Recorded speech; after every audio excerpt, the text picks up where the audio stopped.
In many parts of West Africa, the expansion of agricultural land has resulted in the almost total removal of trees and shrubs, with devastating consequences. Deforestation has led to unnecessarily elevated evaporation rates, high temperatures, infertile soils, strong winds, and recurrent drought. Much of the natural biodiversity, including predators such as birds, reptiles, amphibians, and beneficial insects, were also lost, along with the trees. Niger is a country that's suffering from severe deforestation and desertification, and we'd been practicing conventional reforestation for several years. Everything that we tried failed. We used conventional methods where you raised tree seedlings in a nursery, you planted them out, and because of the harsh conditions in the African countryside, the hot temperatures, the strong winds, the intense animal grazing pressure, it was an almost complete failure. These problems were appearing all over the Sahel, and with little to show for the time and money invested, morale began to falter. In a 20-year period, some 60 million trees were planted by the various agencies, and most of them died.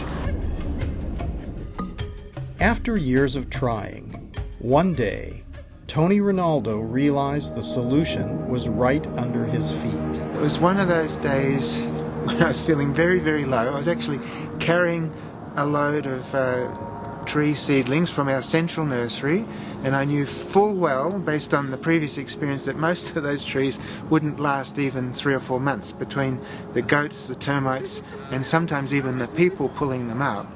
And it was in that time of really being upset about it and realizing it was hopeless that for the first time I saw what I'd been passing by actually for nearly 3 years, week after week, eyes open but not seeing, not really looking.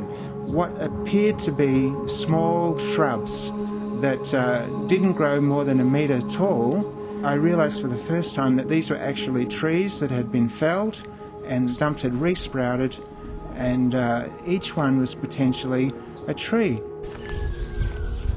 Millions of hectares of land have been cleared in Africa, and the one redeeming factor is that many of the tree stumps are still alive. For example, this one, the mother tree's been cut down, but it's sprouting prolifically from the stump. And what we're doing in Farmer Managed Natural Regeneration is simply pruning off some of the excess growth and allowing the tallest and the best shoots to have a chance to get away and produce a decent pole. For change to occur, it was necessary for the farmers to see the land in an entirely new way. The local farmers were hesitant at first, but after initial trials almost doubled the crop's yields. This new approach spread rapidly. Karkara bi ci la bokk. Karkara bi moom xam naa bi ñu ko jàppee bàyyiwuñu ko moom mën naa yokk seen am-am. nan la ko yokkee. ni mu koy yokkee ndax ñun ñi nga xam ne ñoo ko commencé woon bi nawet bi bi ñu demee bi ci nawet bi am na lu ñuy jox loo xam ne karkara bi moo tax ñu indi ko te loolu dafa yokk suñu am-am. karkara bi yokkute dana ci am ndax li ngay béy ci àll bi moom bu yokkoo rek jëm ci kër gi day mën a yokk. kër gi moom balaa mën a yokk rek day am lu dugg ci biir kër gi moom bu dugg rek yokk na kër. This is Bayani Agebo. Bayani grew up in this area of Humbo, and in 1984 the district suffered a very severe famine. Bayani's the leader of a small group of farmers that World Vision's brought together. He's now pretty well food self-sufficient and is producing a surplus from the various products in his garden and tree nursery. Bayani's also sharing the skills that he's learnt with as many people in the community as will listen. So we're trying to spread from this small pilot project, trying to spread the ideas right across the district. Once the communities take control and start managing it, within a very short period of time, that forest is going to regenerate.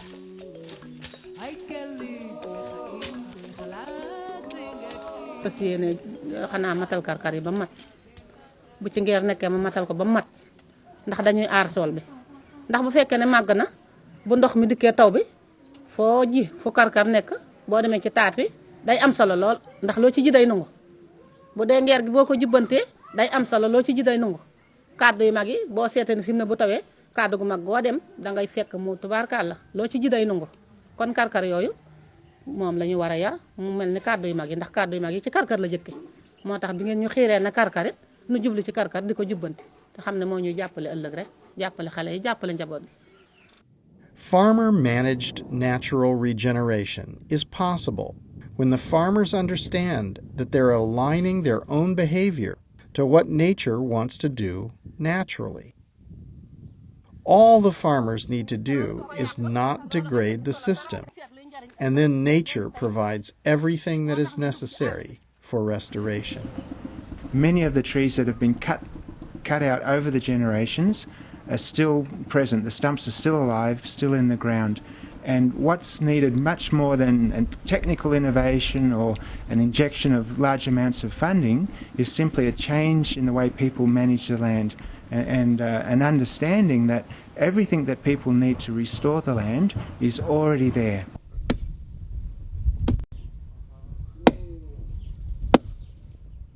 So what I was looking at on this fairly degraded landscape is an underground forest. Even looking from here, it looks pretty barren and nothing growing there, but as you get up close, you'll find that there's a lot of tree stumps that are still sprouting, a lot of seedlings that are there, and all they need is a chance to get away and grow up. So through pruning, through protection in the early years, if you give it that attention, you could potentially have a forest with very little investment of money, even on a degraded site like this.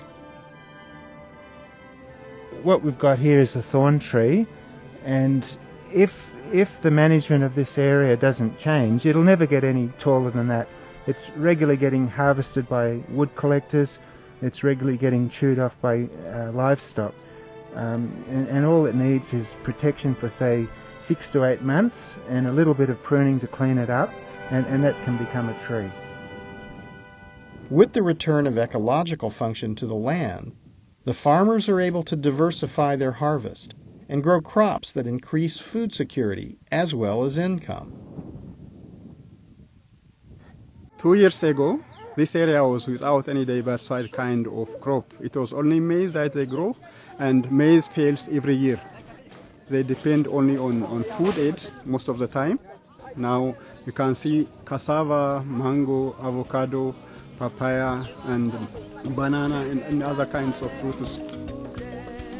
Wow, fii tool bi daal fi ne sama bëgg-bëgg dama bëggan bu ma yàlla mayee fukki meetar yoo dox rek toog ci garab gis garab goo toog noonu daal laa bëggoon maanaam garab yi bari ci biir rek maanaam dimbali suuf si boo jiyee gerte day nangu soo jiyee dugub day nangu mën ngaa bañ a engrais mën ngaa bañ a toj bu fekkee garab yi doy na sëkk doo def dara.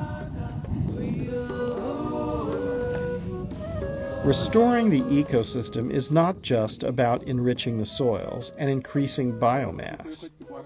It's also empowering the people to rise out of poverty. Il faut allier le tout parce que quelqu'un qui est en train de s'investir dans les aspects environnementaux, il faudrait au moins qu'il y ait derrière cette intervention, derrière ces activités, une activité génératrice qui lui permettra, par exemple, d'avoir assez de ressources économiques pour subvenir aux besoins alimentaires de sa famille. Et ensuite, cela aide aussi à renforcer les terres afin qu'ils puissent augmenter les ressources agricoles qui pourraient au moins permettre à ce qu'ils soient autosuffisants en matière de ressources économiques et alimentaires de la zone, et aussi ces aspects de régénération naturelle assistée qui permet de renforcer la couche superficielle du sol, c'est-à-dire l'enrichir, permet en même temps, à partir de la biomasse, de capter le carbone et vraiment s'investir dans les aspects climatiques de séquestration de carbone. Empowering local communities to restore naturally occurring forests in ecologically devastated areas of Africa is a significant advance. If these practices are maintained over large areas for the coming decades, a forest canopy could return over areas that have long been considered ruined. This will increase productivity, help to ensure food security, help to infiltrate and regulate precious water resources. It will reduce the threat of migration and social disruption, and it is arguably the best way to mitigate and adapt to human-induced climate change. am naa ci njariñ bu baax nag bu ma commencé ak ñoom ba léegi man maa ngi ciy sukkandiku di ci sukkandiku it di ci wan ñoo xam ne nii nag bu ñu jaaree fi ma jaare dañuy sukkandiku comme man ndax maa ngi ci am naa ci béy am naa ci xar am naa ci gaz bu ñuy sarse am naa ci xaalis am naa ci fourne jàmbaar ci lay togg sama yépp. The world has become used to seeing these people as poor, considering their lives and their contribution to society as negligible. It's about time we realize that these people are equal to everyone else, and that they have more ability than most to sequester carbon and mitigate human-induced climate change. In fact, their contribution is enormously valuable and must be acknowledged and compensated. For its efforts in alleviating poverty, rural migration, and chronic hunger among some of Africa's most marginalized populations, the United Nations Convention on Combating Desertification has awarded the Farmer Managed Natural Regeneration Project of World Vision Australia with a 2013 Land for Life Award.